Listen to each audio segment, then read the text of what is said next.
আপনারা দেখছেন day two one news TV, খবর যেখানেই আমরা সেখানেই। শুভেন্দু অধিকারীর আমাদের ক্যামেরার মুখোমুখি হয়ে বলছেন, মুখ্যমন্ত্রী বলেছেন উড়িষ্যা সরকার বাঘ ছেড়ে দিচ্ছে এবং সেই বাঘ এসে আতঙ্ক ছড়াচ্ছে বাংলায়। সেই প্রসঙ্গে শুভেন্দু অধিকারী বলেন, মুখ্যমন্ত্রী অনেক ফাউল টক করে, সন্দেশখালীতে গিয়ে মহিলাদের বিধবা হয়ে যেতে বলেছেন। তিনি বলেছেন, যাদের 60 বছর বয়স হয়ে গিয়েছে তাদের বিধবা ভাতার জন্য কান্নাকাটি করতে হবে না। শুভেন্দু বলেন, 60 বছর হয়ে গেলে সবাই বিধবা হয়ে যাবে। উনি ভাবলেন কি করে? আগের বছরে শহীদ মিনারে শুভেন্দু অধিকারী দাবি করেছিলেন, পরের বছর তৃণমূলের সহ মঞ্চে প্রথম সারির কোনো নেতা থাকবে না। কার জন্য তৃণমূলের মঞ্চে প্রথম সারির কোনো নেতাই উপস্থিত ছিলেন না? সেই প্রসঙ্গে শুভেন্দু অধিকারী বলেন, যারা শ্রী আন্দোলনে ছিলেন তারা শহীদ মিনারে এসে শ্রদ্ধা জ্ঞাপন করতেই পারেন, কিন্তু যারা ছিলেন না তারা আসেন হুকুম তামিল করার জন্য। এসএসসি নিয়ে আজ রায় রয়েছে সুপ্রিম কোর্টে। সেই প্রসঙ্গে শুভেন্দু বলেন, আমাদের বক্তব্য অযোগ্যদের বাঁচাতে যোগ্যরা যেন ক্ষতিগ্রস্ত না হয়।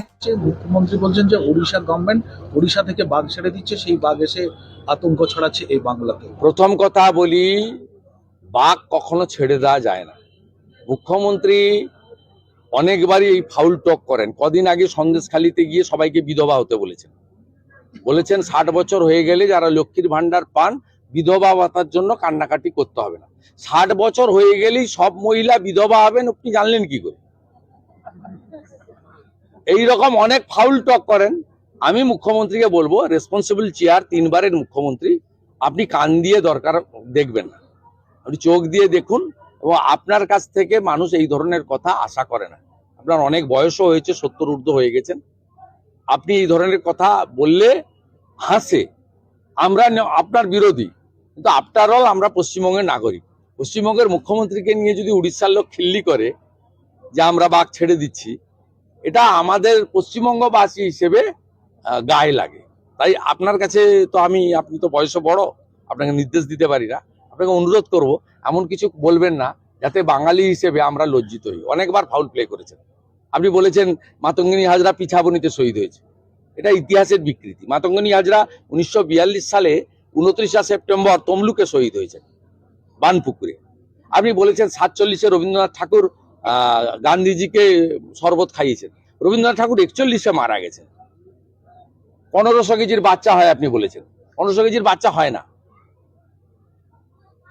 1500 কেজি বাচ্চা হয় না। এইগুলো খুব খারাপ লাগে। এটাও সেই পর্যায়ে আর কি, খুব সিরিয়াসলি নেওয়ার ব্যাপার নেই, খুব লাইটলি নেই। জানুয়ারি মঞ্চ থেকে বলেছিলেন যে এবছর ভোট আছে, দেখবেন ওখানে অনেক পরিযায়ী নেতারা আসবে, পরের বছর কাউকে দেখা যাবে না।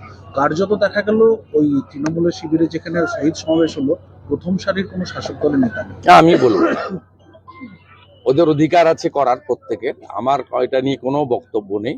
আমি শুধু বলি এগুলো কৃত্রিম, ন্যাচারাল নয়।